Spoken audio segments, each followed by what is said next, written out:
Welcome, this is Gauri Gopnath for NE24. Residents of Silchar Satsang Ashram Road Market area have voiced serious concerns over a shop allegedly operating a 24-hour illegal liquor and gambling business. According to locals, this ongoing activity has severely degraded the social environment. Daily wage earners, rickshaw pullers and laborers are reportedly spending their earnings on alcohol, leading to addiction, family disputes and domestic violence. There is also growing concern about the youth being drawn into these vices. Despite the severity of the situation, locals alleges that the police have remained passive, raising questions about law enforcement's role. On Wednesday, the community came together in protest demanding the immediate closure of the illegal establishment and strict legal action against those involved. They urged the administration to intervene and help restore peace and safety in the area. For more news and updates, subscribe our channel NE24 YouTube and support us by following our page.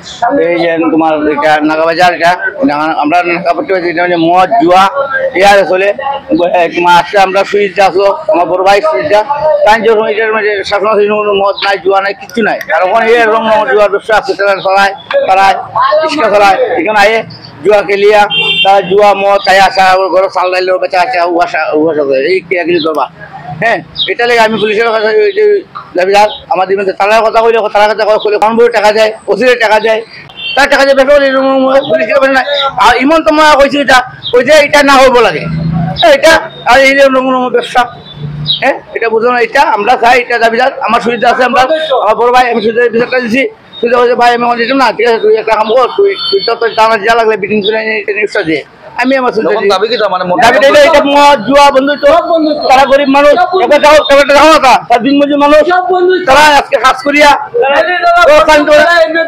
তারা জুয়া এই মত দিয়ে জুয়া টাকা যায় আজকে নিজের মানুষ